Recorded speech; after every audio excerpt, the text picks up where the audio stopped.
Praise the lord. ఈరోజు మనము ఆదికాండము 13వ అధ్యాయం చదువుకుందాం. ఒక చిన్న ప్రార్థన చేసుకుని స్టార్ట్ చేసుకుందాం. మహాపరిశుద్ధుడవు ఘనమైన గొప్ప దేవ తండ్రి యేసయ్య, మీకు స్తుతులు ప్రభువా. నైనా ఈరోజు ప్రభువా ఆదికాండము 13వ అధ్యాయం చదువుతుండగా ప్రభువా మా ఒక్కొక్కరికి జ్ఞానమును దయచేయండి. అయినా ప్రతి వచనము మాకు అర్థమైనట్లు మీరు సహాయం చేయమని, సమస్త మహిమ ఘనత మీరు పొందమని యేసు నామమున నడుచున్నాము తండ్రి, ఆమేన్.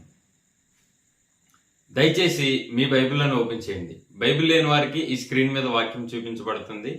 దయచేసి దాన్ని ఫాలో అవుతూ నాతో పాటు కలిసి చదవగలరు. ఆదికాండము 13వ అధ్యాయం. అబ్రాము తనకు కలిగిన సమస్తమును, తన భార్యను, తనతో కూడనున్న లోతును వెంటబెట్టుకొని ఐగుప్తు నుండి నెగబునకు వెళ్ళెను. అబ్రాము వెండి బంగారము పశువులు కలిగి బహు ధనవంతుడై ఉండెను. అతడు ప్రయాణము చేయుచు దక్షిణము నుండి బేతేలు వరకు, అనగా బేతేలుకును హాయికిని మధ్య తన గుడారము మొదట ఉండిన స్థలము వరకు వెళ్ళి తాను మొదట బలిపీఠమును కట్టిన చోట చేరెను. అక్కడ అబ్రాము యెహోవా నామమున ప్రార్థన చేసెను. అబ్రాముతో కూడా వెళ్ళిన లోతుకును గొర్రెలు, గొడ్లు, గుడారములు ఉండెను గనుక వారు కలిసి నివసించుటకు ఆ ప్రదేశము చాలకపోయెను. ఎందుకనగా వారి ఆస్తి వారు కలిసి నివసించలేనంత విస్తారమై ఉండెను. అప్పుడు అబ్రాము పశువుల కాపురులకును లోతు పశువుల కాపురులకును కలహము పుట్టెను. ఆ కాలమందు కనానీయులు, పెర్జీయులు ఆ దేశములో కాపురముండిరి. కాబట్టి అబ్రాము, మనము బంధువులము గనుక నాకు నీకును, నా పశువుల కాపరులకు నీ పశువుల కాపరులకును కలహం ఉండకూడదు. ఈ దేశమంతయు నీ ఎదుటనున్నది గదా, దయచేసి నన్ను విడిచి వేరుగా నుండుము. నీవు ఎడమ తట్టునకు వెళ్ళిన ఎడల నేను కుడి తట్టుకును, నీవు కుడి తట్టునకు వెళ్ళిన ఎడల నేను ఎడమ తట్టుకును వెళ్ళుదునని లోతుతో చెప్పగా, లోతు తన కన్నులెత్తి యొర్దాను ప్రాంతమంతటిని చూచెను.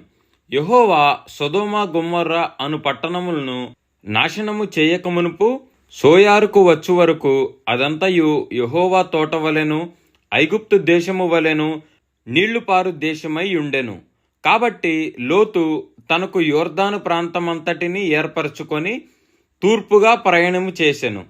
అట్లు వారు ఒకరికొకరు వేరైపోయిరి. అబ్రాము కనానులో నివసించెను.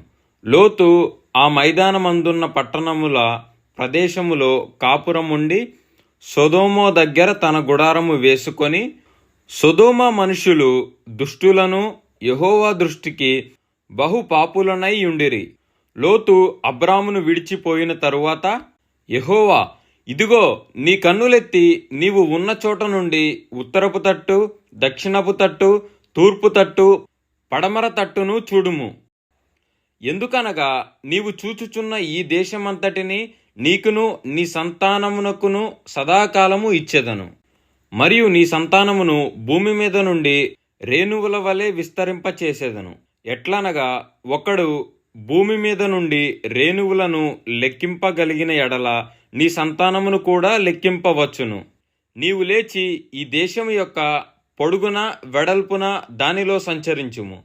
అది నీకిచ్చేదనని అబ్రాముతో చెప్పాను. అప్పుడు అబ్రాము తన గుడారము తీసి హెబ్రోనులోని మమ్రే దగ్గరనున్న సింధూర వృక్షవనములో దిగి అక్కడ యెహోవాకు బలిపీఠము కట్టెను. ఈ వాక్యము దేవుడు దీవించును గాక. ఒక చిన్న ప్రార్థన చేసుకొని ముగించుకుందాం. మహాపరిశుద్ధుడవు ఘనమైన గొప్ప దేవ తండ్రి యేసయ్య, మీకు స్తుతులనైనా. ఈరోజు ప్రభువా ఆదికాండము 13వ అధ్యాయం చదవడానికి ప్రభువా మీరు జ్ఞానం ఇచ్చారు, మీకు స్తుతులనైనా. ఇలాగేనైనా ప్రతిరోజు ప్రతి అధ్యాయం చదువుతుండగా ప్రభువా మా ఒక్కొక్కరికి జ్ఞానం ఇమ్మని, సమస్త మహిమ ఘనత మీరు పొందమని యేసు నామమున నడుచున్నాము తండ్రి, ఆమేన్. మరలా రేపు కలుసుకుందాం. ఆదికాండము 14వ అధ్యాయం చదువుకుందాం. అంతవరకు సెలవు.